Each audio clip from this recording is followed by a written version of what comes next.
तो MP board की class 10th की विद्यार्थियों, देखिए लो जी, मैं आज के पेपर के लिए आपके लिए कुछ क्वेश्चन यहाँ पर लेकर आई हूँ इम्पोर्टेंट, जिनके द्वारा आप 75 नंबर में से 65 नंबर आराम से कवर कर सकते हैं। तो ये आपके Hindi medium plus English medium दोनों क्लास के लिए रहने वाले हैं। तो चलिए जल्दी से कंप्लीट कर लेते हैं आज के पेपर के लिए सारे क्वेश्चनों को। पहले प्रश्न में आपके सही विकल्प रहेंगे। तो यहाँ पर आपका पहला प्रश्न है कि लोहा चूर्ण पर तनु हाइड्रोक्लोरिक अम्ल डालने से क्या होता है। ठीक है, जब हम लोहा चूर्ण पर तनु हाइड्रोक्लोरिक अम्ल डालेंगे तो क्या होगा, तो आपका क्लोरीन गैस एवं आयरन हाइड्रोक्साइड बनेगा। ठीक है, क्या बनेगा, क्लोरीन गैस बनेगी और आयरन हाइड्रोक्साइड बनेगा। तो इसका आपका बाराइट रहेगा। दूसरा है फेफड़े स्थित होते हैं। तो फेफड़े कहाँ स्थित होते हैं, वक्ष गुहा में कि उदर गुहा में कि आंत्र के पास कि अग्नाशय के नीचे। तो जो आपके फेफड़े हैं वो आपके वक्ष गुहा में स्थित होते हैं। दूसरा है कि दो न्यूरॉन के बीच संधि कहलाती है। दो न्यूरॉन के बीच की जो संधि है वो क्या कहलाती है, कोशिका संधि, तंत्रिका पेशी संधि, उदासीन की सिनेप्स, तो वो आपकी कहलाएगी सिनेप्स। ठीक है, दो न्यूरॉन के बीच की संधि आपकी सिनेप्स कहलाती है। जरूर याद करिएगा इस प्रश्न को, ये आपका वेरी वेरी इंपॉर्टेंट क्वेश्चन है।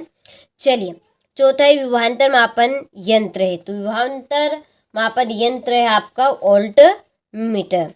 पांचवा है घरेलू विद्युत परिपथ में सभी उपकरण संयोजित होते हैं। ठीक है, जो घरेलू विद्युत परिपथ है उसमें जो सभी उपकरण होंगे वो किसमें जुड़े होते हैं, समांतर क्रम में कि श्रेणी क्रम में, तो वो आपके समांतर क्रम में जुड़े होते हैं। तो इसका आपका राइट रहेगा। छठा है परितंत्र में मानव है। परितंत्र में मानव कैसा है, उत्पादन है कि शाकाहारी है कि मांसाहारी है कि सर्वाहारी है। तो यह आपका सर्वाहारी, यानी कि जो मानव है वो सभी का भक्षण करता है, यानी कि भोजन के साथ साथ वो मांस मच्छी का भी भक्षण करता है। ठीक है, मांस मच्छी भी वो खाता है। तो इसलिए जो मानव है वो आपका एक सर्वाहारी जीव है। ठीक है, यहाँ से आप स्क्रीनशॉट ले, ये आपके इंग्लिश मीडियम वालों के लिए। तो पहले का आपका बी राइट रहेगा, दूसरे का ए राइट रहेगा, तीसरे का डी राइट रहेगा। ठीक है, कौन सा रहेगा, डी। चलिए, हो गया। इसके बाद में चौथे का आपका वोल्ट मीटर। ठीक है, ये बी। पांचवे का ए, छठे का डी। चलिए, हो गया है। यहाँ से आप स्क्रीनशॉट ले लीजिए। इसके बाद में रिक्त स्थानों की पूर्ति कीजिए। पहला है आपका कि अम्ल एवं क्षार एक दूसरे को उदासीन करके लवण एवं खालिस्तान का निर्माण करते हैं। तो अम्ल और जो क्षार है एक दूसरे को उदासीन करके लवण और क्या बनाते हैं, जल।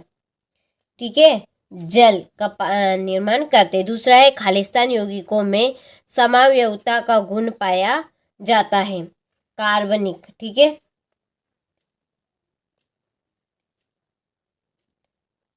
कार्बनिक यौगिकों में समावयवता का गुण पाया जाता है।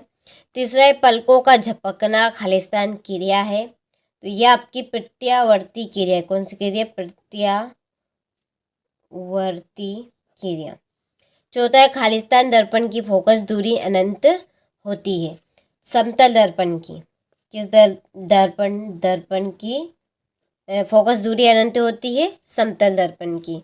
और देखिए यहाँ पर कुछ लाइन में स्टार बना के लिख देती हूँ, इनको भी आपको कंप्लीट करना है।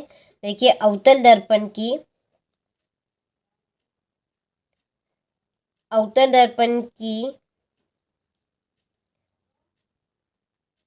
फोकस दूरी कैसी रहेगी, ऋणात्मक।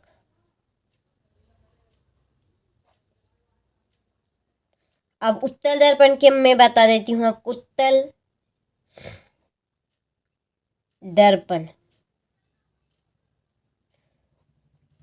दर्पण की कैसे रहेगी, धनात्मक। ठीक है, चलिए इसके बाद में है पांचवा कि एक आदर्श आमीटर का प्रतिरोध खालिस्तान होता है, कैसे रहता है, शून्य। ठीक है, और छठा है विद्युत में तार में खालिस्तान रंग का विद्युत रोधी आवरण होता है। तो ये आपका लाल रंग का, किस रंग का, लाल रंग का। ठीक है, और यहाँ पर कुछ बातें और भी मैं आपको इससे रिलेटिव बता देती हूँ। जो उदासीन तार होता है, उदासीन तार आपका काले रंग का होता है। कौन से रंग का? काले रंग का। ठीक है, और जो भूतार, जो भूमि से जोड़ा जाता है, वो तार आपका हरे रंग का होता है। कौन से रंग का? हरे रंग का। ठीक है, चलिए तो यहाँ से आप स्क्रीनशॉट ले लीजिए। इसके बाद में ये आपके इंग्लिश मीडियम वालों के लिए, यहाँ से आप स्क्रीनशॉट लें और कंप्लीट करें। सत्य असत्य लिखिए। पहला है आपका हाइड्रा में अलैंगिक प्रजनन है, तो ये बात बिल्कुल सत्य है, आपका हाइड्रा में अलैंगिक प्रजनन है। ठीक है, और एक मुकुलन में भी होता है अलैंगिक। दूसरा है मानव में शिशु के लिंग का निर्धारण 23वें जोड़े द्वारा होता है, तो सत्य बात है। तीसरा है घर के सभी उपकरण श्रेणी क्रम में लगे होते हैं, सत्य बात है। समांतर क्रम में लगे होते हैं, किसमें? समांतर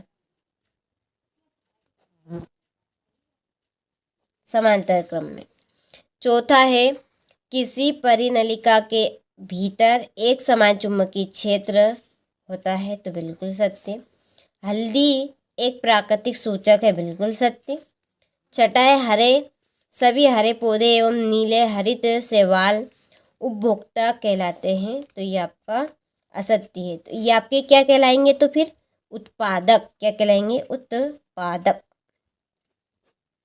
ठीक है, चलिए इसके बाद ये आपके इंग्लिश मीडियम वालों के लिए, चलिए तो टिक कर देती हूँ। चलिए मैं आपके पहला आपका राइट है, दूसरा राइट रहेगा, तीसरा आपका रोंग है, चौथा राइट, पांचवा राइट और छठा आपका रोंग रहेगा। ठीक है, चलिए इसके बाद में चलिए जोड़ी समझते हैं। पहली जोड़ी है मिश्र धातु।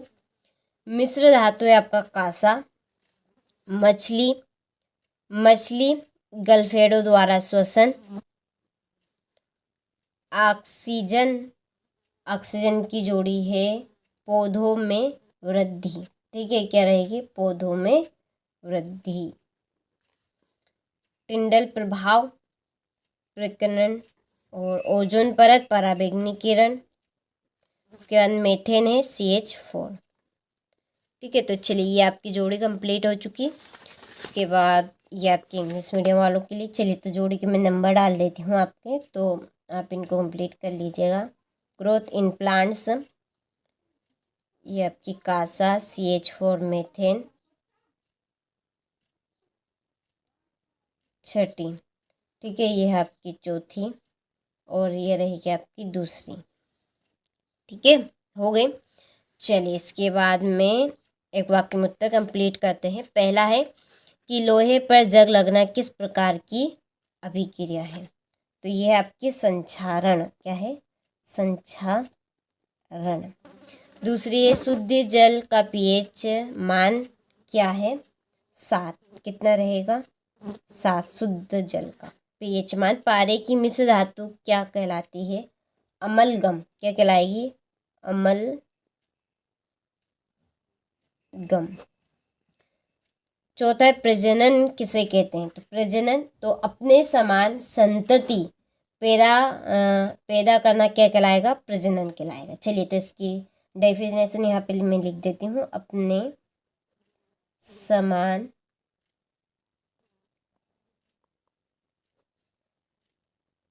संतति यानी कि संतान।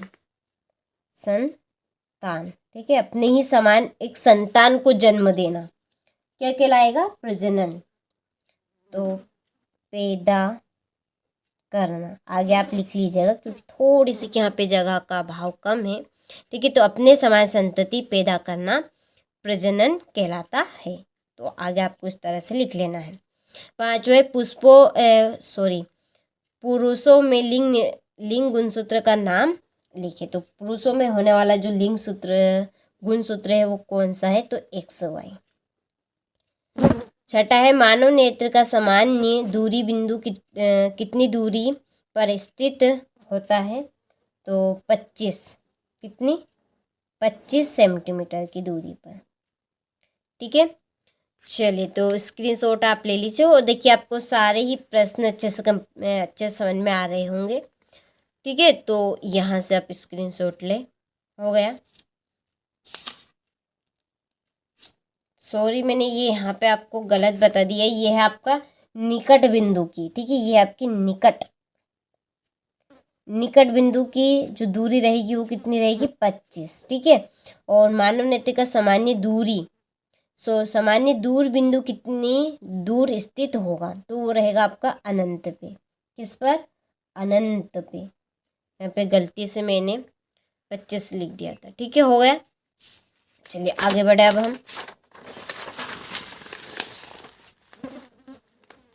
तो देखिए ये है आपका छठा प्रश्न, एथोनिक अम्ल की इलेक्ट्रॉन संरचना बताइए। पाचक एंजाइमों के क्या कार्य है? हाइड्रा में आलैंगिक जनन की मुकुलन प्रक्रिया का चरणवार आलेख बनाइए। प्लेसेंटा के कार्य लिखिए। मेंडल का पृथक्करण का नियम समझाइए। ठीक है, थर्मिट अभिक्रिया किसे कहते हैं? यहाँ से आप स्क्रीनशॉट ले। इसके बाद में यहाँ से आप सारे प्रश्नों का स्क्रीनशॉट ले, और अभी तक आप एप्लीकेशन के साथ ऐड नहीं हुए हो तो डिस्क्रिप्शन में नंबर दिए हैं, आप उन नंबर पे कॉल करें, आपको पूरी इन्फॉर्मेशन मिल जाएगी। ठीक है, चलिए देखिए, भरोसा रखिए, सारी चीज़ें मैं आपको वही दूंगी जो 90% आपसे परीक्षा में पूछी जाएगी। ठीक है, तो बिन चिंता किए सारे प्रश्नों को आप अच्छे से कंप्लीट करें। तो देखिए ये है प्लास्टर ऑफ पेरिस के उपयोग, कसो नट, कूड़ो पानी। ठीक है, जितना बड़ा नाम उतना छोटा इसका काम रहेगा। इसका फॉर्मूला याद करने की ट्रिक है ये धातुओं के भौतिक गुण हो गए, 3 पादप हार्मोन के नाम और उनके कार्य। इसके बाद में 20वां चुंबकीय क्षेत्र रेखाओं के कोई 3 गुण। 22वां मानव के पाचन तंत्र आहार नाल का नामक के चित्र। ये आपका 23वां प्रश्न। तो देखिए क्वेश्चन नंबर 6 से, यहाँ से देखिए आप जो क्वेश्चन नंबर 6 से है आपके 23 तक के जो प्रश्न हैं। ठीक है, कहाँ तक के प्रश्न? ये 23 तक के जो आपके सारे प्रश्न हैं, इनकी आंसर शीट हम आने वाले वीडियो में देखेंगे। और अभी तक आप एप्लीकेशन के साथ ऐड नहीं हुए हो तो आप चैनल पर जाकर नंबर देख सकते हैं, या इसी वीडियो की डिस्क्रिप्शन में जाएंगे तो वहाँ पे भी आपको नंबर मिल जाएंगे। तो